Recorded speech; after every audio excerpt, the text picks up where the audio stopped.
الحمد لله وكفى والصلاة والسلام على سيد الرسل وخاتم الأنبياء. أما بعد، قال الله سبحانه وتعالى في كتابه الحكيم: ما كان محمد أبا أحد من رجالكم ولكن رسول الله وخاتم النبيين. صدق الله العظيم. وارثان علوم نبوت علماء کرام و طلباء عظام اور مسند انصاف پر جلوائے آرام منصفین کرام، اولا السلام علیکم ورحمۃ اللہ وبرکاتہ. آج کے اس مختصر وقت میں تحفظ ختم نبوت قرآن و حدیث کے روشنی میں مفصل اور مدلل انداز میں گفتگو کرنا چاہتا ہوں. واجب الاحترام اس عنوان میں دو چیزوں کو مرکزیت حاصل ہے: نمبر ایک عقیدہ ختم نبوت، نمبر دو رد قادیانیت. سامعین محترم، ختم نبوت کہتے ہیں حضور کے بعد کوئی نبی پیدا نہ ہوگا، چاہے ذلی ہو، بروزی ہو، تشریعی ہو یا غیر تشریعی. رب کائنات نے جب قصر نبوت کی تعمیر کی تو اس کا اختتام حضور کی ذات اقدس پر فرمایا، جس کی تائید خود آقا صلی اللہ علیہ وسلم یوں فرماتے ہیں: فجئت انا فاتممت تلک اللبینتی. میں نے آ کر قصر نبوت کی تکمیل کر دی.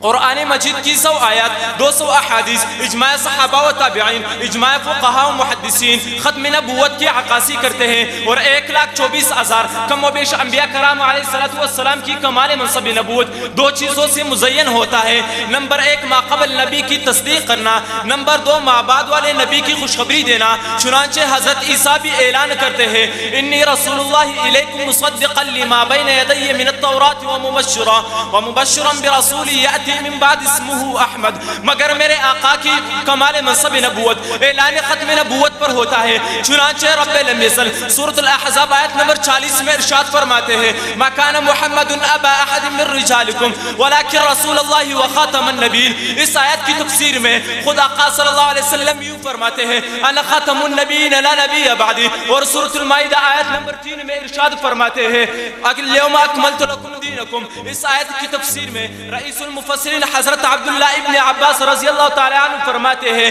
لم ينزل بعد هذه الآیت حلال و حرام. اس آیت کے بعد کسی احکام دین کی ضرورت نہ رہی. آپ صلی اللہ علیہ وسلم ہی تو خاتم النبیین ہے، آپ صلی اللہ علیہ وسلم ہی تو خاتم المرسلین ہے. ارے عقیدہ ختم نبوت اتنا مضبوط عقیدہ ہے جس کے بارے میں امام اعظم فرماتے ہیں: من طلب منه علامۃ فقد کفر. اور انہی دلائل کی بنیاد پر مولا علی قاری رحمہ اللہ تعالی عنہ شرف کا اکبر میں لکھتے ہیں: دعوی النبوت بعد نبینا کفر بالاجماع. اس عقیدے کا منکر بھی کافر ہے اور اس میں شک کرنے والا بھی کافر ہے. ارباب علم و دانش، آئیے نبوت کو سمجھے کلمے سے. اللہ رب العزت نے تمام انبیاء کرام علیہ السلام کو کلمہ عطا کیا. کلمے کا پہلا جز بے نقطہ، دوسرا جز با نقطہ. کلمہ عطا ہوا آدم کو، لا الہ الا اللہ، آدم صفی اللہ، نوح نجی اللہ، عیسیٰ روح اللہ. پہلا جز بے نقطہ، دوسرا جز با نقطہ. لیکن جب باری میرے امام الانبیاء کی آئے تو کلمہ عطا ہوا محمد کو، لا الہ الا اللہ محمد رسول اللہ. پہلا جز بے نقطہ، دوسرا جز بھی بے نقطہ. گویا کہ میرے رب سمجھائے ہے کہ لا الہ الا اللہ پر ربوبیت ختم ہے، اسی طرح محمد رسول اللہ پر نبوت ختم ہے. سمعین ذی قدر، وقت کی نزاکت کو مد نظر رکھتے ہوئے میرے اور میرے اکابر کا عقیدہ یہ ہے کہ مرزا احمد قادیانی نبی ہو ہی نہیں سکتا، کیونکہ نبوت کے کچھ اوصاف ہیں. ارے نبی تو وہ ہوتا ہے جس کا حفظہ کمزور نہ ہو، جبکہ مرزا احمد قادیانی خود اپنی کتاب مکتوبات احمدیہ جلد نمبر 2 صفحہ نمبر 479 میں لکھتا ہے: میرا حفظہ خراب ہے. ارے انبیاء کرام علیہ السلام کو اللہ رب العزت نے سب سے زیادہ واجب تعظیم رکھنے کے لیے کسی کے سامنے شاگردی اختیار کرنے سے محفوظ رکھا، جبکہ مرزا احمد قادیانی خود کہتا ہے کہ میں گلشاہ کا شاگرد تھا. ارے انبیاء کرام علیہ السلام کو اللہ رب العزت نے جس قوم میں مبعوث فرمایا ان کو اسی قوم کی زبان میں وحی نازل ہوئی. چنانچہ اللہ رب العزت سورۃ ابراہیم آیت نمبر 4 میں ارشاد فرماتے ہیں: وما ارسلنا من رسول الا بلسان قومه ليبين لهم. جبکہ مرزا احمد قادیانی خود اپنی کتاب روحانی خزائن جلد نمبر 23 صفحہ نمبر 281 میں اسی بات کو تسلیم کرتا ہے. لیکن اس سے کے برعکس نبی ہونے کے دعوے دار مرزا احمد قادیانی کو کئی زبانوں میں وحی ہوتی ہے اور کہتا ہے: مجھے عربی، اردو، انگریزی، فارسی، عبرانی کئی زبانوں میں وحی ہوئی.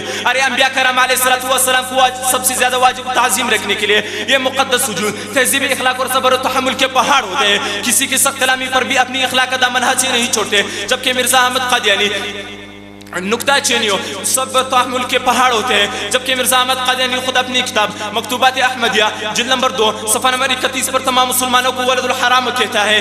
تو پھر میں کہنے پر مجبور ہوں اکملت لکم آیت قرآنی کو پڑھ کر ذلی و بروزی کی نبوت کو مٹا دو. اکملت لکم آیت قرآنی کو پڑھ کر ذلی و بروزی کی نبوت کو مٹا دو. ہو جس کو محمد کی مساوات کا دعویٰ مسواہ جہنم کی وعد اس کو سنا دو. مسواہ جہنم کی وعد